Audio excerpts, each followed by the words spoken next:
अगर आपने जमा तकसीम का नाम नहीं सुना तो आपके कान ही नहीं है, क्योंकि ये ड्रामा हर किसी की जबान पे है। जमा तकसीम जमा तकसीम जमा तकसीम जमा तकसीम। तो इस ड्रामे में ऐसा क्या है कि हर कोई इसको देख रहा है? मैं तो कहती हूँ इसमें है हिम्मत आपको बताने की कि सोसाइटी में हो क्या रहा है। हमीद अब्बा, ये क्या कर रहे हैं आप? इनको उनकी औकात याद दिला रहा हूँ। सिर्फ जॉइंट फैमिली में नहीं बल्कि हर टाइप की फैमिली में। एक तरफ है लड़की की फैमिली जो इतनी मॉडर्न है कि वहाँ घर के काम को हकीर समझा जाता है। हाँ, हमने तुम्हें इसीलिए पढ़ाया लिखाया था कि तुम एक देसी हाउस होल्ड में जाकर उनके पूरे टब्बर के लिए खाने बनाओ। और दूसरी तरफ है लड़के की महा जॉइंट फैमिली जहाँ बहुओं से जिद लगा के काम करवाया जाता है कि तुमने कपड़े धोने भी हैं और ऑटोमेटिक वॉशिंग मशीन के बगैर धोने हैं। मैं ऑटोमेटिक वॉशिंग मशीन लगवा रहा हूँ अपने बाथरूम में, तो आपकी इजाजत चाहिए थी। मैं इस बात की इजाजत नहीं दे सकता। मतलब आप इस घर का साइज देखें और इसमें रहने वालों के काम देखें कि बेटे और बहू को ऑटोमेटिक वॉशिंग मशीन भी नहीं लेने देनी कि कहीं कोई काम आराम से ना हो जाए। और तुम्हें पता है कितना पानी और सर्फ जाया होता है इस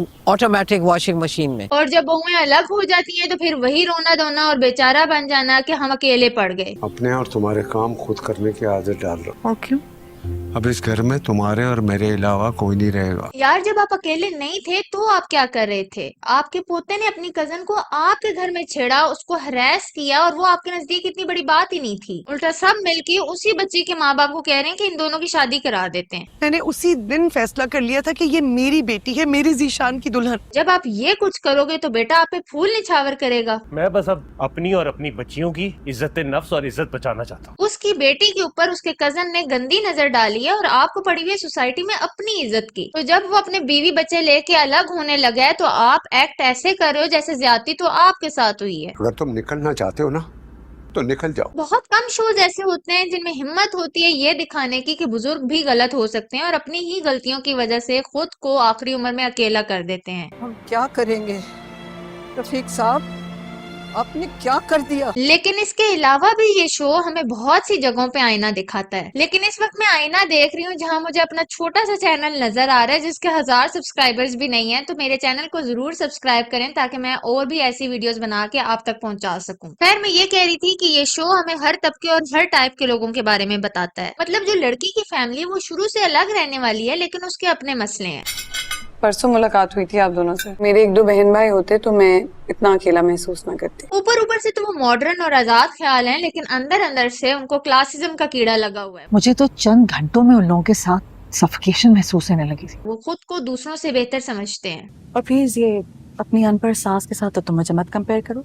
खैर इस शो ने हर तबके को रिप्रेजेंट भी किया है और आईना भी दिखाया है, लेकिन एंड पर इस ऊंट ने किसी एक साइड पे बैठना है। और इस शो की एंडिंग ही इसको या तो पाकिस्तान का सबसे यादगार शो बनाएगी और या तो सबसे बड़ी डिसअपॉइंटमेंट। लेकिन इसकी एंडिंग अभी काफी दूर है तो चलें डिस्कस करते हैं इसके मुख्तलिफ पहलू। एक तो है ट्रेडिशनल फैमिली में लव मैरिज। शो की शुरुआत ही तब होती है जब एक लड़की लैला अपने क्लासमेट कैस से डिस्कस करती है फ्यूचर प्लान्स। तुम्हारा क्या प्लान है? मैं भी अब शादी करना चाहता हूँ। लड़के की फैमिली उसके लिए रिश्ते ढूंढ रही होती है जबकि लड़की की फैमिली ने लड़की को आजाद छोड़ा होता है, लेकिन वो एक वर्किंग वुमन से ज्यादा एक बीवी बनना चाहती है। लेकिन मैं चाहती हूँ मेरी जल्द से जल्द शादी हो जाए, फिर बहुत सारे बच्चे, उनके चाचा चाची, बहुत से रिश्तेदार। दोनों एक दूसरे को पसंद करते हैं लेकिन लड़का उसको कुछ कहता नहीं है क्योंकि उसे पता होता है कि उसके घर वाले उसकी अरेंज मैरिज ही करवाएंगे। लेकिन लड़की होती है बोल्ड, वो प्रपोज कर देती है। मुझसे शादी करोगे? तो पहले तो यही टसल बनी रहती है कि इनकी शादी हो भी पाएगी या नहीं।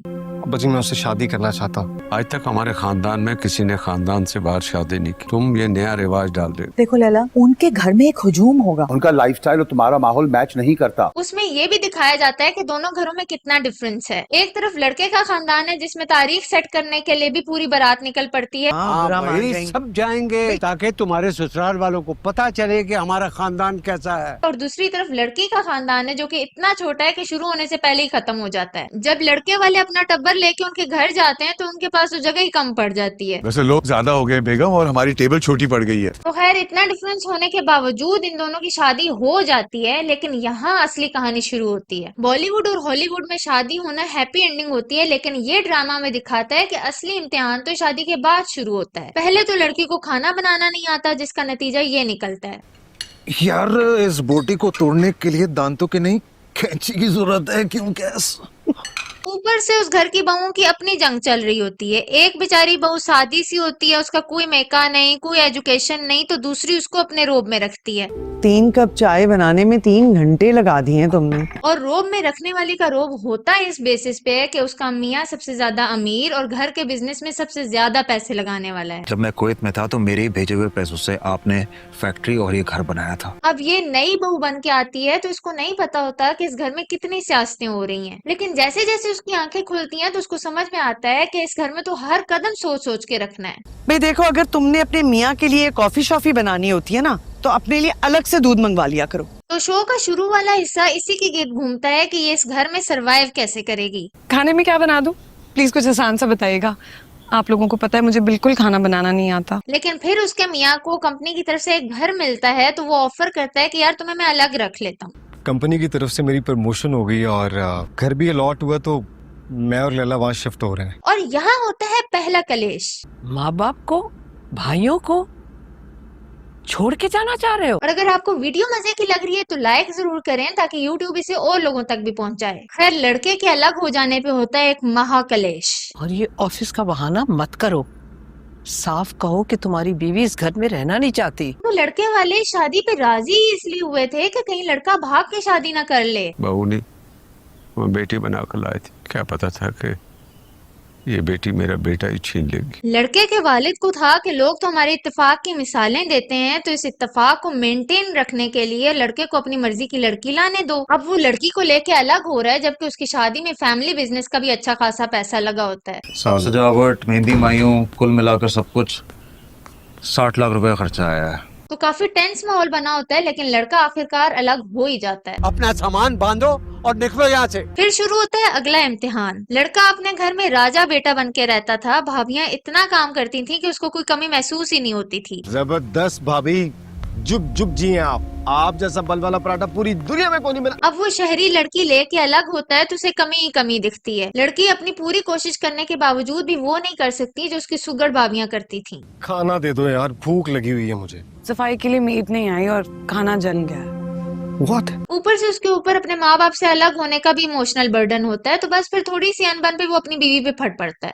लैला, मेरे घर में आज तक ऐसा कुछ नहीं हुआ था। ऑफिस से यूनिवर्सिटी से वापस आता तो शहजादों की तरह रखते थे। अम्मी भाभियां मेरे पीछे हुआ करती थी यार। और अब ये हालत है कि मुझे सुबह बेल्ट नहीं मिल रही थी, जूते नहीं मिल रहे थे, नाश्ते की तो उम्मीद ही नहीं है मुझे तुमसे। अब इसे एक क्लिप पे भी काफी बहस हुई। काफी लोग कह रहे थे कि कैस जॉब करता है और लैला घर होती है तो लैला का काम है घर संभालना। वो बात ठीक है, लेकिन कैस जो लैला पे गर्जा बरसा था वो अपने माँ बाप से दूर होने का गुस्सा निकाल रहा था, जबकि अलग होने का कदम उसने खुद उठाया था। जब कैस के भतीजे ने सेम घर में अपनी कजन को छेड़ा तो कैस को एहसास हुआ कि ये सिस्टम ही ठीक नहीं है। बच्चे का इकट्ठे रहने का आइडिया ठीक नहीं है, ये सिस्टम ही फ्लॉप है यार। सबके अलग घर होते तो आज ऐसा थोड़ी होता। अब उसकी अम्मी अब इस बात पे नाराज हो गई और वो गुस्सा अपनी बीवी पे निकाल रहा है, जो गलत है। हाँ, ये बात ठीक है कि अगर वो कमा रहा है और लैला घर पे है तो लैला को घर के कामों को सही तरीके से करना चाहिए। लेकिन जो चीज कैस की भाभियों ने 10 साल लगा के सीखी वो लैला से 10 दिन में नहीं एक्सपेक्ट की जा सकती। निगत भाभी 21 साल से ये सब कर रही हैं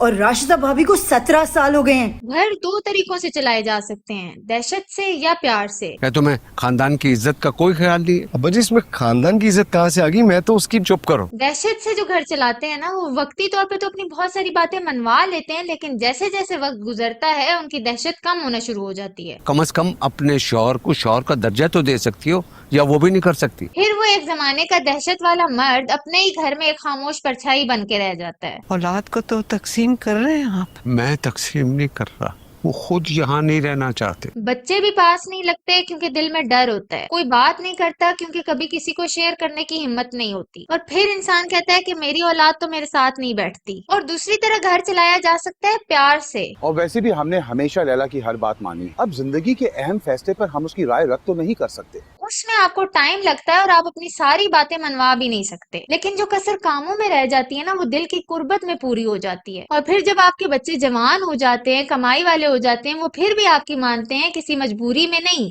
प्यार में। तो हर इंसान, स्पेशली पाकिस्तानी घरों में मर्दों के पास ये चॉइस होती है कि घर दहशत से चलाना है या प्यार से। और ये शो दिखाता है दहशत से घर चलाने का नतीजा। कैस के घर से निकलने के बाद अब्बा जी की दहशत टूट जाती है और एक एक करके सब बेटे अलग हो जाते हैं। सुबह होने से पहले तुम लोग यहाँ से चले जाओ। बड़ा बेटा तो अपना हिस्सा मांग लेता है और बिजनेस में वाकई उसका सबसे बड़ा हिस्सा होता है। जिसका जो हिस्सा बनता है वो उसे दें और ये सांझे का कारोबार और घर खत्म करते हैं। अब्बा जी मान जाते हैं और पूरा बिजनेस उसके नाम कर देते हैं। सारा कारोबार हमीद को दे रहा हूँ, वकील को कह दिए पेपर तैयार करने के लिए। लेकिन वो इस पैसे और आजादी से नशे में पड़ जाता है। उधर से जो बेटा गरीब है उसके मुश्किल से पाँव ही लगते हैं तो घर में डकैती हो जाती है। और फिलहाल रिकॉर्डिंग तक तो ये ड्रामा यहीं पहुंचा है, लेकिन लोगों को अभी से शक है कि एंडिंग तक ये सबको वापस जॉइंट फैमिली में ले आएंगे। लैला तो घर पहुंच गई है मनाने, मगर अब्बा जी ढीठ बने हुए हैं। नहीं, जो किया है तुम भुगतो, ना बात करूंगा और ना किसी को माफ करूंगा। लेकिन आगे चल के उनको दिल की तकलीफ हो जाती है, जिसके बाद मुझे लगता है वो ढीले पड़ जाएंगे और उनकी हमदर्दी में सब भाई एक साथ आ जाएंगे, फिर सारी बातें भुला के एक साथ रहने लगेंगे। लेकिन ये बहुत डिसअपॉइंटिंग होगा क्योंकि इस ड्रामे को सब फॉलो कर रहे हैं इसके रियलिस्टिक होने की वजह से। और रियलिस्टिक बात यह है कि कैस के अब्बा ने जिस दहशत और ढिठाई से घर चलाया है वो आखिरी उम्र में रिवर्स नहीं होती। वो हमें ना खुश करके जिंदगी में कभी खुश नहीं रह सकते इंशाल्लाह। कुछ लोग तो ये भी कह रहे हैं कि बड़ा भाई अपना सारा पैसा नशे में जाया कर देगा, उसका कारोबार तबाह हो जाएगा क्योंकि उसका बिजनेस चल ही दूसरे भाई की मेहनत और अब्बा जी के डिसिप्लिन से था। तो फिर वो गरीब हो जाएगा और अब्बा जी की अपनी कोई इनकम नहीं होगी, तो सारे मिल के गुजारा करेंगे और इनको सपोर्ट करेगा कैस। और अगर ये शो इस तरह से जाता है तो वो अपने पिछले मैसेज पे पानी फेर देगा। तो फिलहाल तो ये शो बहुत अच्छा जा रहा है, लेकिन ये शो एक लेजेंडरी शो बनता है या फुस कर जाता है ये तो डिपेंड करता है इसकी एंडिंग पे। तो कमेंट्स में जरूर बताना कि आपको क्या लगता है कि इसकी एंडिंग कैसी होगी।